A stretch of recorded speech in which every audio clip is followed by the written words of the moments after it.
ভাবছি মহারাজ, গোপালকে একদিন নেমন্তন্ন করে খাওয়াবো আর উপহারও দেব। কেন কেন কেন? গোপাল আবার কি এমন মহাকাজ করলো যে তুমি ওকে রাজবাড়িতে নেমন্তন্ন করে খাওয়াবে, উপহার দেবে? গোপালের মতো বুদ্ধিমান মানুষ শুধু কৃষ্ণনগরে কেন, ভূভারতে আছে বলে আমার জানা নেই। খুব তো গোপাল গোপাল করছো, কিন্তু আমার মনে হয় গোপালের বুদ্ধি থাকলেও খুব একটা বেশি নয়। তাহলে প্রমাণ করে দেখান। ঠিক আছে, ঠিক আছে, আমি প্রমাণ করে দেখাবো যে গোপালকে তুমি যতটা বুদ্ধিমান বলছো, গোপাল আসলে ততটা বুদ্ধিমান নয়। ওই বুদ্ধির পরীক্ষায় ওকে আমি হারাবোই হারাবো। চেষ্টা করে দেখতেই পারেন, তবে আবারও বলছি মহারাজ, বুদ্ধির পরীক্ষায় গোপালকে আপনি কোনো মতেই হারাতে পারবেন না। বাজি? হ্যাঁ বাজি, 100 বার। দেখো দিদা, দেখো না কিরকম মানুষের মতো খাচ্ছে। খেতে খেতে আবার কিরকম চোখ পিটপিট করছে। তবে বেশি কাছে যাসনি যেন, বলা তো যায় না কখন আবার আঁচড়ে কামড়ে দেবে। না না না, বেশি কাছে যাব না। এই হনুমান, কলা খাবি? জয় জগন্নাথ দেখতে যাবি? এই হনুমান, কলা খাবি? জয় জগন্নাথ দেখতে যাবি? এই হনুমান, কলা খাবি? একটু আয়েশ করে ঘুমোচ্ছিলাম, তা না চেঁচামেচি করে দিল ঘুমটা ভাঙিয়ে। কলা খাবি? জয় জগন্নাথ দেখতে যাবি? এই এই কোন হনুমানের দল এমন করে চেঁচাচ্ছে রে? সাত সকালে এসব কি হচ্ছে শুনি? দেখো দেখো দাদু, কত কত হনুমান এসেছে। আর আমরা এদের কলা খাওয়াচ্ছি। বুঝতে পেরেছি, কাল গাছ থেকে যে কাঁঠালি কলার কালিটা কেটে নামালাম সেটা দিয়েই বুঝি হনুমান সেবা হচ্ছে। হ্যাঁ গো হ্যাঁ, সকালবেলা এসে হাত পেতে খাবার চাইছিল, ঘরে তো আর কিছু ছিল না, তাই কলা দিয়েই। বুঝেছি, তাহলে আর কি করা যাবে? নিজের সেবার জন্য কেটে আনা কলার কাঁদি এখন হনুমানের সেবাতেই লাগুক। দে রে পুটি, আমাকেও গোটা 4টে কলা দে, আমিও হনুমানদের সেবা করব। এ কি দাদু, হনুমানদের দেবে বলে নিজেই মুখে পুড়ে নিলে? আগে নিজের সেবা, পরে হনুমান। এই হনুমান, কলা খাবি? জয় জগন্নাথ দেখতে যাবি?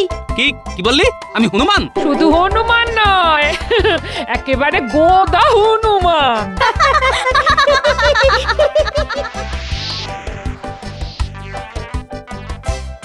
শোনো মন্ত্রী, যার জন্য তোমাকে গোপনে ডেকে পাঠিয়েছি, দেখো গোপালের বড্ড বুদ্ধির অহংকার। গোপালের এই বুদ্ধির অহংকার ভাঙতেই হবে, আর সে কাজটা করতে হবে তোমায়। বাহ, এ তো খুব ভালো কথা মহারাজ। দেখবেন বুদ্ধির খেলায় ওকে ঠিক কাজ করে দেব। আসলে তোমাদের এই রানীমার সঙ্গে আমার বাজি হয়েছে। তোমাদের রানীমার মতে গোপালের মতো বুদ্ধিমান শুধু এই কৃষ্ণনগরী কেন, ভূভারতে আর দুটি নেই। আপনি নিশ্চিন্ত থাকুন মহারাজ, এমন মাথা খেলিয়ে বুদ্ধি বের করব না যাতে গোপালও জব্দ হবে আর রানীমার কাছেও আপনার মুখ পুড়বে না। বাহ বাহ, এই না হলে আমার মন্ত্রী, তাহলে কাজে লেগে পড়ো।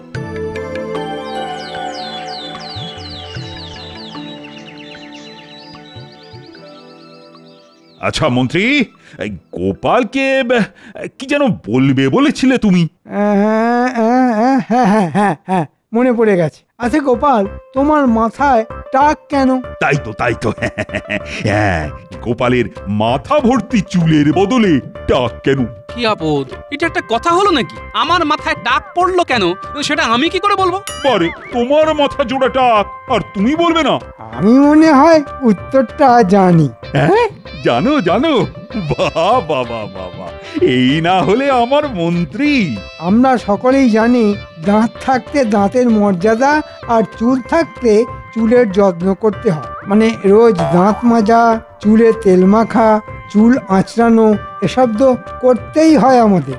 কিন্তু গোপাল তো কিপ্টের এক শেষ, তাই এক ফোঁটা তেলও মাথায় দেয়নি কোনোদিন। সে কি গোপাল, খরচের ভয়ে তুমি মাথায় কোনোদিন তেল দাওনি? তাহলে আর চুলের দোষ কি? যত্নের অভাবে অকালে ঝরে তো পড়বেই। চুল নেই বলে আঁচড়ানোর বালাইও নেই, তাই চিরুনি কেনারও খরচ নেই। সে কি গোপাল, তোমার চিরুনিও নেই? মনে হচ্ছে দুজনে চুক্তি করে আমার পেছনে লাগা শুরু করেছে। কিন্তু আমার এখন রেগে গেলে চলবে না, সময় এলে সুদ শুদ্ধ ফিরিয়ে দেব। আচ্ছা গোপাল, তোমার পেটটা এত মোটা কেন? মনে হয় এটার উত্তরও আমার জানা। এর উত্তরটাও জানো? বাহ বাহ বাহ বাহ বাহ, কি বুদ্ধি গো তোমার মন্ত্রী, বাহ বাহ বাহ বাহ। মহারাজ, আমার মনে হয় দুবেলা যারা পুষ্টিকর আর খাঁটি খাবার খায় তাদের পেট কিন্তু কখনো মোটা হয়ে যায় না। এই যে রাজসভায় আমরা এতজন আছি, কারো পেট কি গোপালের মতো মোটা? না না না না, কখনোই না। আসলে যারা কিপটে, মানে পয়সা বাঁচাতে যারা কচু ঘেঁচু আর পচা মাছ খায়, পেটের ভেতর বায়ু জমে জমে তাদের পেটটাই এরকম ফেঁপে ফুলে ওঠে। সে কি গোপাল, পয়সা বাঁচাতে তুমি কচু ঘিচু আর পচা মাছ খাও? এ বাবা, তুমি এতটাই কিপটে? কি গো গোপাল, কিছু বলছো না যে? ও আর কি উত্তর দেবে মহারাজ? আমার যুক্তি খণ্ডাবার মতো বুদ্ধি কি ওর মাথায় আছে? দিনরাত কিপটেমি করতে করতে সব বুদ্ধি জমাট বেঁধে গেছে। ঠিক বলেছ মন্ত্রী, তাহলে আজ থেকে গোপালের নাম হলো কিপটে গোপাল।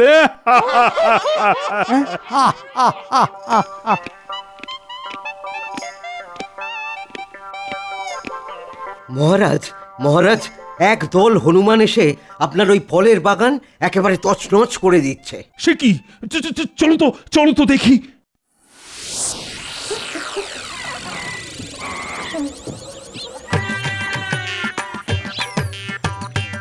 এ কি? এত হনুমান এলো কোথা থেকে? তাড়িয়ে দাও, তাড়িয়ে দাও, এক্ষুনি এদের এখান থেকে বিদায় করার বন্দোবস্ত করো, না হলে যে সব ফল খেয়ে একেবারে শেষ করে ফেলবে। দরকার হলে অন্য কোনো কঠিন ব্যবস্থা নাও। যথা আজ্ঞা মহারাজ। নানা মহারাজ, এমনটা করবেন না। ওপরওয়ালার সৃষ্টি অবলা প্রাণী, ওদেরও তো খিদে পায়। তাই নাকি? হনুমানদের ওপর তোমার যে খুব দরদ দেখছি। সেটাই তো স্বাভাবিক মহারাজ, ওনারা যে আমাদের পূর্বপুরুষ, তার ওপর ভগবান রামচন্দ্রের পরম ভক্ত। ঠিক বলেছ, এই বুদ্ধি দিয়েই গোপালকে কাট করে ফেলা যাবে। ঠিক আছে, ঠিক আছে গোপাল, ওদের তাড়াবো না। ধন্যবাদ মহারাজ। তবে একটা কথা, একটু আগেই তুমি বললে না ওরা আমাদের পূর্বপুরুষ? হ্যাঁ বললাম তো। তা তুমি যদি তোমার পূর্বপুরুষের মতো গাছের ডালে দোল খেয়ে দেখাতে পারো, তাহলে আমার এই ফলের বাগান আমি এইসব হনুমানদের জন্য উৎসর্গ করে দেব। আর দোল খেয়ে দেখাতে না পারলে আমার বাগানের সমস্ত ক্ষতি কিন্তু তোমার কান মূলে আমি আদায় করে নেব। ঠিক আছে মহারাজ, তাই হবে। তবে আজ তো আমি ঠিক প্রস্তুত নই। কাল সকালে আসুন না আমার বাড়ির সামনের ওই আম গাছতলায়, সেখানেই না হয় দোল খেয়ে দেখিয়ে দেব। এই কথা রাখতে পারবে তো? না পারলে তো কানমলা আছেই। আজ তাহলে আমি আসি মহারাজ, একটু দোল খাওয়া অভ্যেস করে নিতে হবে তো। হ্যাঁ হ্যাঁ, যাও যাও, যত ইচ্ছে অভ্যেস করো। তোমরাও সকলে বাড়ি চলে যাও। কাল সকালে গোপালের বাড়ির আম গাছ তলায় দেখা হবে।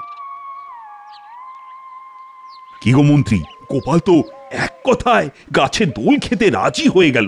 যদি সত্যি দোল খেয়ে দেখিয়ে দেয়? রাখুন তো আপনি, ওই হোঁচকা শরীর নিয়ে যে ভালো করে হাঁটাচলা করতে পারে না, সে আবার খাবে দোল। শেষে দেখবেন দোল খেতে গিয়ে গাছ থেকে পড়ে এমন ঘোল খাবে না, হাত পা ভেঙে বিছানায় শুয়ে থাকতে হবে। কি মহারাজ, গোপালের বুদ্ধির পরীক্ষা নেওয়া হলো? হবে হবে, কাল সকালেই হবে। আর পরীক্ষা দিতে গিয়ে তোমার আদরের গোপাল গাছ থেকে পড়ে হাত পা ভেঙে একেবারে বিছানায় শুয়ে থাকবে। উমা, এ কি অলক্ষণে কথা! বুদ্ধির পরীক্ষা দিতে গিয়ে হাত পা ভেঙে পড়ে থাকবে কেন? বারে, হাত পা ভেঙে পড়ে থাকবে না?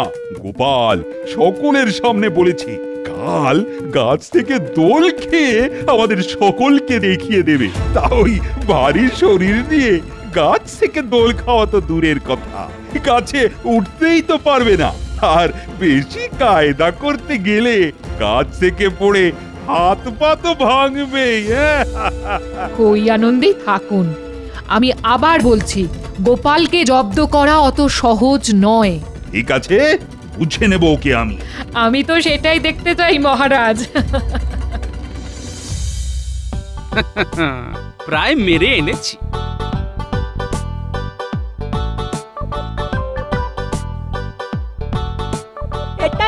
বানাচ্ছ গো দাদু?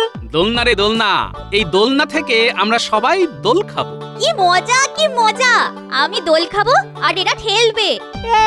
তোকে ঠেলতে আমার বয়েই গেছে। আমি দোল খাবো আর তোরা ঠেলবি। ইস, শখ কত! উনি কোন মহারাজ এলেন যে ওকে ঠেলতে হবে? আর তুই কোন দেশের মহারানী রে? এই নিজেদের মধ্যে ঝগড়া থামা দেখি। সর্বপ্রথম দোল খাবো আমি, আর ঠেলে দিবি তোরা। বাহ বাহ, কি মজা কি মজা! দাদু দোল খাবে, দাদু দোল খাবে।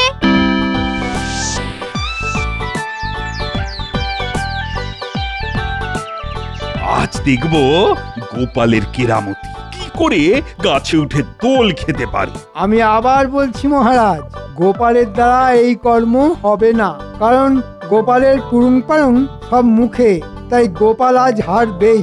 কি জানি বাবা, গোপাল কি করে হারবে?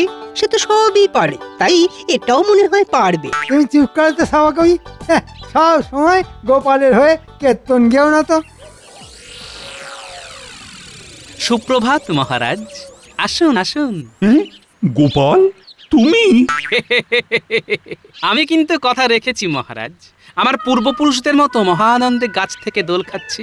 শুধু পূর্বপুরুষদের থেকে আমার বুদ্ধি একটু বেশি বলে ওদের মতো গাছের ডালে না উঠে গাছের ডালে দোলনা লাগিয়ে দোল খাচ্ছি। মহারাজ ইচ্ছে করলে আপনিও আমার সঙ্গে দোল খেতে পারেন। যা চলে, গোপাল তো বুদ্ধির জোরে ঠিক আমাকে জব্দ করে দিল। কি মন্ত্রী, এ তো এককাল মাছি হয়ে গেল। বলি, এবার কি হবে?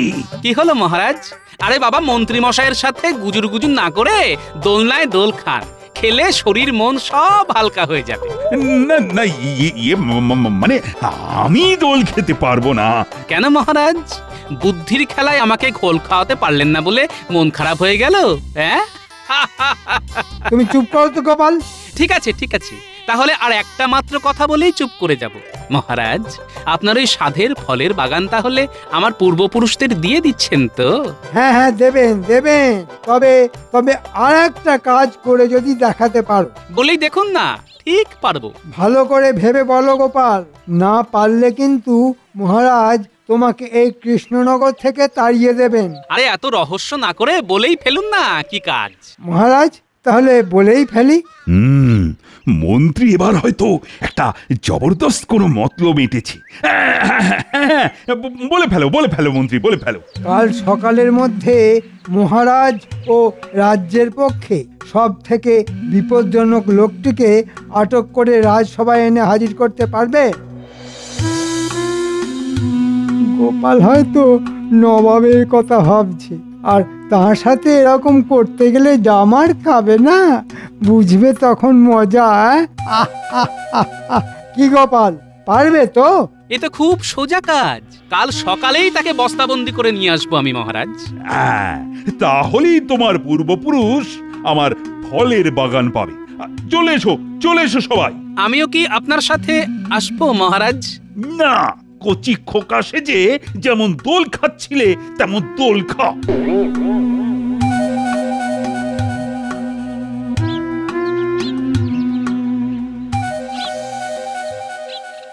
বুদ্ধির পরীক্ষায় হারাতে না পেরে মহারাজের মাথাটা বড্ড গরম হয়ে গেছে দেখছি। শোন, তোদের সঙ্গে আমার কিছু কথা আছে। বলো।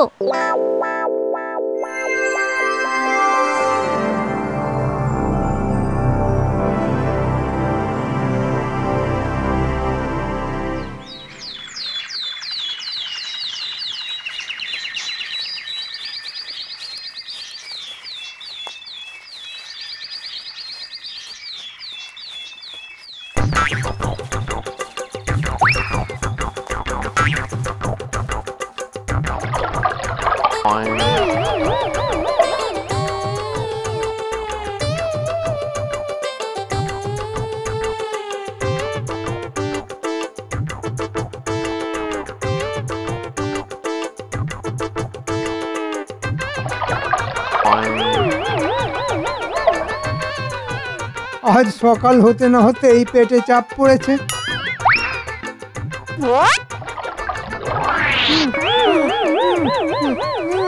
এবার বস্তাবন্দি মন্ত্রী মশাইকে টেনে নিয়ে যেতে হবে। এই ও মারু, এই অর্থরা হেইও এই ও মারো এই ও। অর্থরা হেইও আজ গোপাল সেই বিপজ্জনক লোকটিকে রাজসভায় এনে হাজির করবে। গোপাল যদি সেই বিপজ্জনক লোকটিকে ধরে আনতে পারে তাহলে আমাদের সকলের হাড় জুড়োয়। কিন্তু কিন্তু গোপালের এখনো দেখা নেই কেন? শুধু গোপাল কেন, মন্ত্রীরও তো দেখা নেই।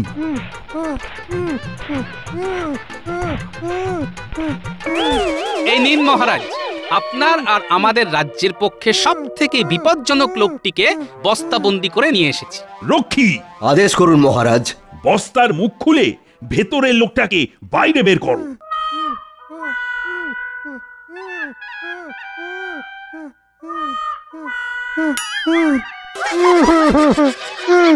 এটা এটা আমার প্রতি কিরকম ব্যবহার হলো মহারাজ?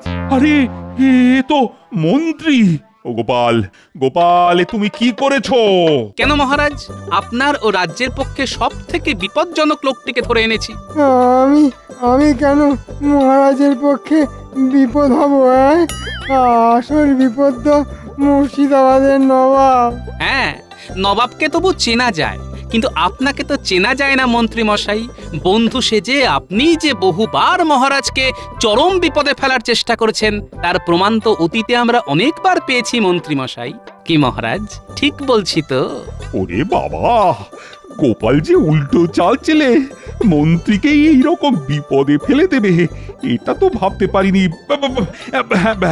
হ্যাঁ, মানে এটা হয়তো তুমি ঠিকই বলছো গোপাল, কিন্তু সাত সকালে এভাবে মন্ত্রীকে ধরে আনা কি তোমার উচিত হয়েছে বলো তো? হ্যাঁ, তার উপর সকালের ইয়েটাও করতে দেয়নি। মহারাজ, আমি আর এসবের মধ্যে নেই। এরপর গোপালের পেছনে লাগতে গেলে ও হয়তো আমাকে আকাশের তারা করে ছেড়ে দেবে। তবে বাবা, ওরে বাবা, কি প্রচন্ড বেগ আসছে! ওরে বাবা, আমি পালাই মহারাজ, আমি পালাই। ওহ, গোপালকে এবারও বুদ্ধির খেলায় হারাতে পারা গেল না। তবে আমিও ছাড়বার পাত্র নই। মন্ত্রী কি যেন বলে গেল না, আকাশের তারা। হ্যাঁ, ওই তারা দিয়েই আমি গোপালকে জব্দ করে ছাড়বো। কি মহারাজ, এবার আপনার ওই ফলের বাগানটা আমার পূর্বপুরুষদের উদ্দেশ্যে নিবেদন করবেন তো? করবো তো বটেই। তবে আর একটা কাজ যদি করে দেখাতে পারো। আবার কাজ? একটা ফলের বাগানের বিনিময়ে এতগুলো কাজ করিয়ে নেওয়া কি ঠিক হচ্ছে মহারাজ? ঠিক কি বেঠিক সেটা আমি বুঝবো। তাহলে বলে ফেলুন, কি কাজ? বুঝলে, আমার অনেক দিনের ইচ্ছে আকাশে কতগুলি তারা আছে তা জানার। বাবা, একেবারে আকাশের তারা গোনার কাজ? হ্যাঁ, তোমার তো অনেক বুদ্ধি। তাই যদি আকাশের সমস্ত তারা গুনে আমাকে বলে দাও তাহলে আমার ইচ্ছেও পূরণ হবে, আর আমিও হনুমানদের জন্য ফলের বাগানও দিয়ে দেব। ঠিক আছে মহারাজ, আমি রাজি। তা কখন গুনতে হবে আকাশের তারা? আজ রাতে। হ্যাঁ, তুমি রাত জেগে সব ঠিকঠাক গুনছো কিনা তার জন্য সেনাপতি তোমাকে পাহারাও দেবে। আমাকে আবার এর মধ্যে টানছেন কেন মহারাজ? কোনো টানাটানি নয়, এটা আমার আদেশ। যাও গোপাল, কাল সকালে এসে আমায় বলতে হবে আকাশের তারার সংখ্যা কত। ঠিক আছে, তবে তারা গুনবো রাজবাড়ির ছাদে দাঁড়িয়ে। কি রাজি তো মহারাজ? হ্যাঁ, রাজি। কি গোপাল, তোমার তারা গোনা হলো? এদিকে যে আমার যে ঘুম পাচ্ছে, একটু ঘুমিয়েই নি। শোনো গোপাল, এইসব কথা আবার মহারাজকে বলো না যেন। হ্যাঁ, আরে খেপেছো নাকি? কাল সকালে আমি তো শুধু মহারাজকে একটা কথাই বলবো, রাতের আকাশে তারার সংখ্যা কত।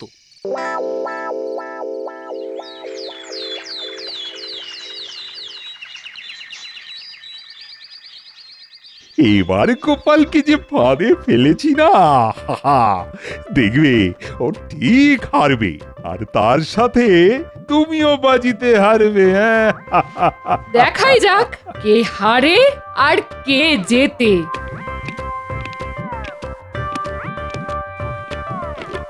ভেতরে আসবো মহারাজ? হ্যাঁ, এসো। তা রাত জেগে আকাশের সব তারা গুনেছো তো?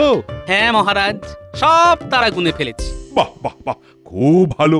এবার তাহলে চটপট বলে ফেলো দেখি, আকাশে তারার সংখ্যা কত? আগে মহারাজ 13,33,313। আপনাকে এই হিসেবটা একটু যাচাই করে নিতে হবে মহারাজ। হিসেবে গোলমাল হলে যা শাস্তি দেবেন মাথা পেতে নেব মহারাজ। তা যাচাইটা করব কি করে? এই তো মহারাজ, সবকিছু আমি সঙ্গে করেই এনেছি। আরে এসব দিয়ে আমি কি করব? কেন মহারাজ, কাঁচি দিয়ে মাথার সব চুল কেটে এই কাগজে রেখে তারপর একটা একটা করে গুনতে বসবেন, দেখবেন ঠিক মিলে যাবে। আর না মিললে শাস্তি তো আছেই। ও হ্যাঁ, শেষ রাতে বেশ কিছু বাচ্চা তারাও চোখে পড়েছে আমার। মোট 4014। আপনার গোঁফ কেটে সেই সংখ্যাটা মিলিয়ে নেবেন কিন্তু। এ কি করে সম্ভব? কেন সম্ভব নয় মহারাজ? আমি যদি সারা রাত জেগে আকাশের তারা গুনতে পারি, তাহলে আপনি কেন চুল গোঁফ কেটে সেই সংখ্যাটা যাচাই করে নিতে পারেন না? এই নিন কাঁচি, কাটুন চুল আর গোঁফ। নিন নিন নিন, কাটুন কাটুন। আমি বাবা পালাই। পালাতে তো দেব না মহারাজ, চুল গোঁফ তো আপনাকে কাটতেই হবে। কি হলো কি হলো মহারাজ, কাটুন কাটুন। আমায় রেহাই দাও রানী, আমি স্বীকার করছি গোপালের মতো বুদ্ধিমান লোক শুধু এই কৃষ্ণনগরে কেন, ও ভারতে আছে বলেও আমার জানা নেই। কিন্তু এই বুদ্ধিমান লোকটা যে বড়ই সঙ্গতিহীন মহারাজ, মানে বেতন যে বড় কম। ঠিক আছে ঠিক আছে, এই মাস থেকে তোমার বেতন আমি দ্বিগুণ করে দিলাম, আর সেই সাথে হনুমানদের জন্য আমার সাধের ফলের বাগানও।